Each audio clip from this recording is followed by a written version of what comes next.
السلام علیکم۔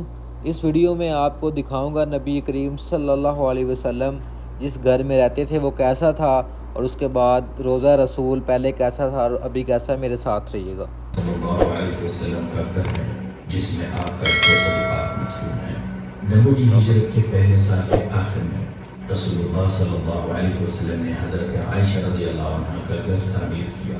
ہمارے گھر کہنے سے مراد رہائش گاہ اور حجرہ یعنی صحن ہے۔ حجرہ یہ گھر کے سامنے کھلا صحن ہے اور اس کا رقبہ تقریباً 4 بائی 5 میٹر ہے اور اس کے 2 دروازے تھے۔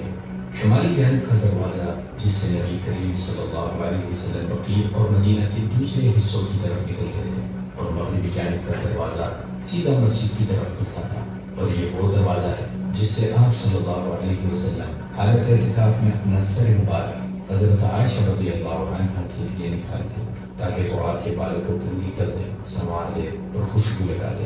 جہاں تک حجرہ شریف صحن میں موجود اشیاء کا تعلق ہے، اس میں کھانا پکانے اور پانی گرم کرنے کے لیے ایک چولہا تھا اور شاید کچھ دیگر اشیاء زین یا لکڑی۔ جہاں تک اس ڈھکے ہوئے حصے کا تعلق ہے، یہ وہ گھر ہے جو رہنے اور رات گزارنے کے لیے مختص کیا گیا تھا، اور یہ ایک معمولی کمرہ تھا جس کا رقبہ تقریباً 5 بائی 6 میٹر اور اس کی چھت کی اونچائی تقریباً 2.5 میٹر تھی۔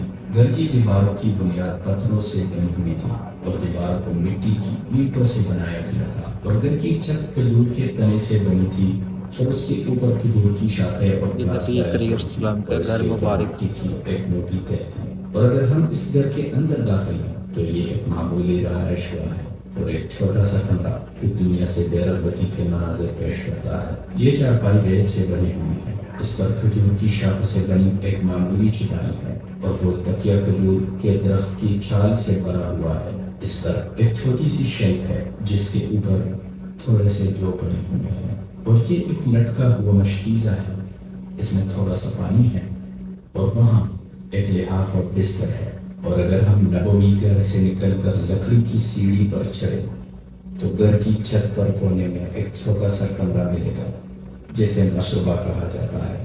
اے اہل ایمان، یہاں اس حجرے شریف میں رسول اللہ صلی اللہ علیہ وسلم حضرت عائشہ رضی اللہ عنہ کے ساتھ رہتے تھے، جو کہ آپ صلی اللہ علیہ وسلم کو لوگوں میں سب سے زیادہ محبوب تھی، اور آپ صلی اللہ علیہ وسلم نے ان کے ساتھ پیار سے بھری پاکیزہ، روشن، اچھی صحبت والی، محبت سے بھرپور، علم سے آراستہ خوبصورت زندگی گزاری۔ یہاں وہ ہستی رہتی تھی جس نے اپنے پیغام سے پوری دنیا کو روشن کیا اور دنیا کو اپنی لائی ہوئی شریعت کی سعادت بخشی۔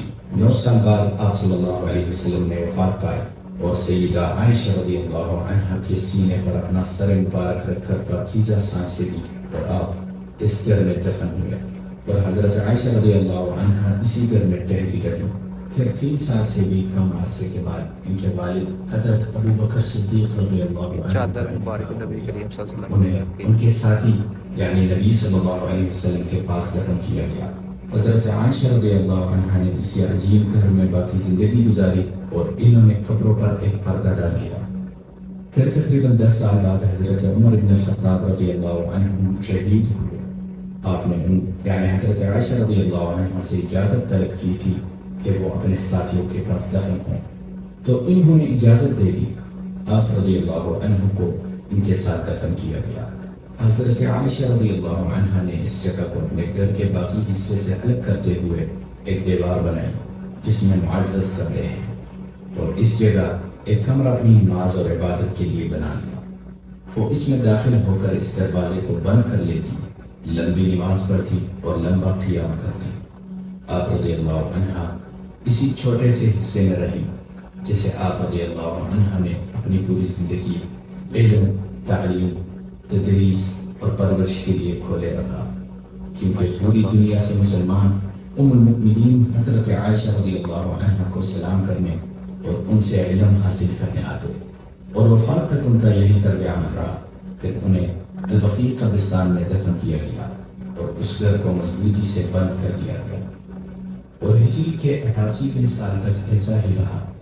پھر الولید بن عبد الملک رحمہ اللہ کے دور خلافت میں عمر بن عبد العزیز رحمہ اللہ نے ان کے حکم سے حضرت عائشہ رضی اللہ عنہ کے گھر کو دوبارہ مضبوط تعمیر کیا، تاکہ آپ صلی اللہ علیہ وسلم کی قبر شریف کو محفوظ بنایا جا سکے اور اسے مسجد میں داخل کر دیا گیا اور اسے یعنی حجر شریف کو مضبوطی سے مکمل بند کر دیا گیا اور اندر جانے کے لیے کوئی راستہ یا روشندان تک کھلا نہیں رکھا گیا۔ پھر آپ یعنی عمر بن عبدالعزیز رحمہ اللہ نے قبروں کو مسجد سے الگ کرنے کے لیے مضبوط سیاہ پتھروں کی 5 رخی دیوار بنائی تاکہ لوگ قبروں کی طرف منہ کر کے نماز نہ پڑھے۔ پھر حضرت عمر رحمہ اللہ نے باقی امہات المؤمنین کے حجرات بھی ان کے گھر والوں سے خرید لیے اور انہیں گرا کر مسجد نبوی میں شامل کرنے کا حکم دیا۔ مدینہ نے اس دن سے زیادہ آہ و بکا اور غم نہیں دیکھا جس دن انہیں منہدم کیا گیا، کیونکہ ان گھروں کو دیکھ کر ان کے دلوں کو تسلی ملتی اور ان کے محبوب صلی اللہ علیہ وسلم کی یاد تازہ رہتی تھی۔ پھر سال گزرتے گئے اور مسلمانوں کے خلفائے راشدین اور ان کے حکمرانوں رحمہ اللہ نے حجر شریف اور اس کی دیکھ بھال اور اس کے تعمیری امور کا خاص اہتمام کیا۔ اللہ تعالیٰ ان کو بہترین جزا سے نوازے اور انہیں اچھا بدلہ دے۔ اور جب کوئی زائر نبی کریم صلی اللہ علیہ وسلم کو سلام یہ روزہ رسول کی کرنٹ تو اس کے اور قبر مبارک کے درمیان 3 رکاوٹیں ہوتی ہیں۔ تانبے کی جالی والی دیوار، پھر اس کے چاروں طرف 5 کونوں والی دیوار ہے اور اس عمر کے بن اوپر خطاب چادر کا غلاف کی ہے، قبر پھر مبارک۔ عائشہ رضی اللہ عنہ کے گھر کی دیوار۔ اس عظیم مسجد اور حجر مبارک کی دیکھ بھال سعودی عرب کے دور حکومت میں اپنے عروج کو پہنچی۔ اللہ اس کا حامی اور ناصر ہو اور اس کی سلامتی اور ایمان کو قائم و دائم رکھے آمین۔ اور اس کی قیادت کو بہترین اجر سے نوازے۔ یہ ہے مسجد نبوی جس میں لاکھوں افراد سما سکتے ہیں۔ اس کی تعمیر اور دیکھ بھال مسلمانوں کے لیے باعث فخر ہے اور وہ حجر شریف ہے جو دیکھنے والوں کو خوش کرتا ہے اور محبین کے دل کو رونق بخشتا ہے۔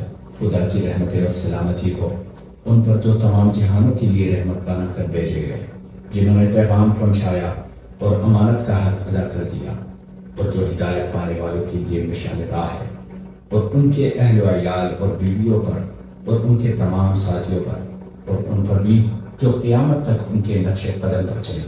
اور ہم اللہ عز و جل سے دعا کرتے ہیں کہ وہ ہمیں آپ صلی اللہ علیہ وسلم کے حوض تک پہنچائے اور ہمیں اور تمام اہل ایمان کو جنت الفردوس میں آپ صلی اللہ علیہ وسلم کا پڑوس نصیب فرمائے۔ آمین۔ اور ہماری دعا کا اختتام یہ ہے کہ تمام تعریفیں اللہ ہی کے لیے ہیں جو تمام جہانوں کا پالنے والا ہے۔ بے شک۔